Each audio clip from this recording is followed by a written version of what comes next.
Thomas Wright Fats Waller, born May 21, 1904, was an American jazz pianist, organist, composer, and singer. He acquired the nickname Fats in high school because he weighed close to 300 pounds. His innovations in the Harlem stride style laid much of the basis for modern jazz piano. A widely popular star in the jazz and swing eras, he toured internationally, achieving critical and commercial success in the United States and Europe. Waller was the seventh child of 11, born to Adeline Lockett Waller, a musician, and Reverend Edward Martin Waller, a trucker and pastor in New York City.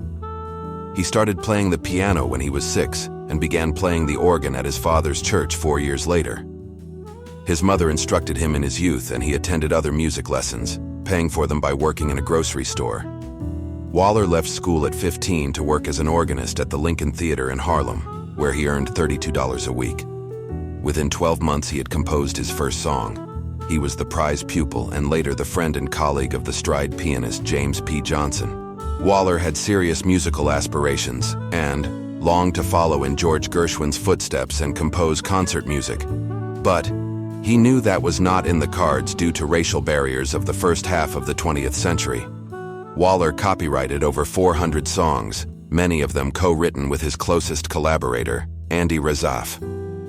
It is likely that he composed many more popular songs than he has been credited with. When in financial difficulties, he had a habit of selling songs to other writers and performers who claimed them as their own. Standards attributed to Waller, sometimes controversially, include "I Can't Give You Anything But Love, Baby." The song was made famous by Adelaide Hall in the Broadway show Blackbirds of 1928. Biographer Barry Singer said that this song was written by Waller and lyricist Andy Razaf, and provided a description of the sale given by Waller to the New York Post in 1929. He sold the song for $500 to a white songwriter for use in a financially successful show. Maurice Waller wrote that his father objected to hearing "On the Sunny Side of the Street" on the radio. Among his admirers was Al Capone, who allegedly had Waller kidnapped at gunpoint in Chicago in the mid-1920s, just to get him to play at the gangster's birthday party. According to Waller, he was kidnapped in Chicago while leaving a performance in 1926. Mob boss Al Capone dominated Chicago during Prohibition, and he ran bootlegging, prostitution, and gambling operations. In 1926, 21-year-old Fats Waller was on tour in Chicago, and as he left the Sherman Hotel after a performance, unidentified men approached him and forced him inside a limousine. The jazz musician had no choice but to comply with his kidnappers, as he was held at gunpoint, as reported by The Vintage News. Waller was transported to Capone's headquarters at the Hawthorne Inn. Upon arrival, Waller observed the lively atmosphere. There was an ongoing party.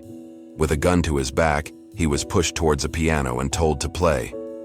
After playing a song, Waller observed the crowd and saw that one of the people applauding was none other than Chicago's biggest mob boss himself. It turned out that the celebration was for Capone's 28th birthday, and his men wanted to surprise the notorious gangster by having Waller perform live for him. A terrified Waller realized he was the surprise guest at Capone's party and was relieved that the kidnappers had no intention of killing him. As reported by The Independent, despite being kidnapped, Fats Waller was treated fairly well when he arrived at Al Capone's birthday celebration. He was reportedly paid $100 for each song he played, and he was offered copious amounts of food and expensive drinks during the days-long party. He was brought there for a reason, though, and that was to play for Capone, and play he did. In fact, per The Vintage News, Waller played the piano the entire time he was there, and only took breaks between his performances. He slept on the piano bench, but people made sure he was well-nourished. After a couple of days of merriment, Capone's party ended. Waller was brought back to the Sherman Hotel without issues. He was several $1,000s richer, and a mob boss was happy. The story of Waller's kidnapping was told by his own son, Maurice Waller, in the book titled Fats Waller. Waller performed and recorded extensively in the 1920s and 30s, and was one of the most popular musicians of the time. He played and sang as a soloist, and with the group Fats Waller and His Rhythm. He was very important as a jazz pianist and was the first prominent jazz organist. Songwriting came very easily to him. Bandleader Fletcher Henderson once treated Waller to lunch, offering to buy him a hamburger in exchange for a song. Fats wrote 10 songs for 10 hamburgers. In 1926, Waller began his recording association with the RCA Victor, his principal record company for the rest of his life, with the organ solos St. Louis Blues and his composition Lenox Avenue Blues. Although he recorded with several groups, his most important contribution to the Harlem Stride piano tradition was a series of solo recordings of his compositions, Handful of Keys, Smashing Thirds, Numb Fumblin', and Valentine Stomp. Waller wrote Squeeze Me, Keepin' Out of Mischief Now, Ain't Misbehavin', Blue Turning Gray Over You, and Honeysuckle Rose. Waller's Victor recording of A Little Bit Independent was #1 on your hit parade for 2 weeks in 1935. While his piano playing became an inspiration to many, it was not until the man more commonly known as Fats began singing in 1930 that he found real fame. In 1932, Waller joined radio station WLW in Cincinnati, where he broadcast the Fats Waller Rhythm Club. It was in 1934, at a party given by composer George Gershwin, that Fats got his biggest break. He entertained the party with his singing, playing, and clowning around, and a Victor Records executive offered Fats a lucrative recording contract. Virtually every one of his piano-playing contemporaries and those that followed owed something to Fats's style. In 1935, Waller made his movie debut in Hooray for Love, and in 1943, the year of his death, he co-starred in Stormy Weather with Lena Horne and Cab Calloway.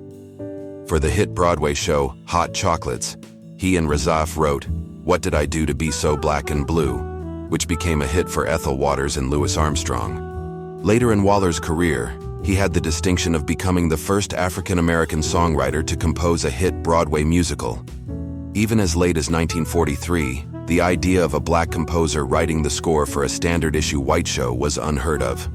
When Broadway producer Richard Colmar began planning Early to Bed, his original idea was for Waller to perform in it as a comic character, not to write the music. Waller was, after all, as much a comedian as a musician. But Waller's double duty as composer and performer was short-lived. During a cash crisis and in an advanced state of intoxication, Waller threatened to leave the production unless Colmar bought the rights to his Early to Bed music for $1,000. This was typical of Waller, who often sold melodies for quick cash. The evidence suggests, for example, that the standards I Can't Give You Anything But Love and On the Sunny Side of the Street were Waller tunes. Waller came to his senses the next day, but Colmar decided that his drinking habits made him too risky a proposition for 8 performances a week.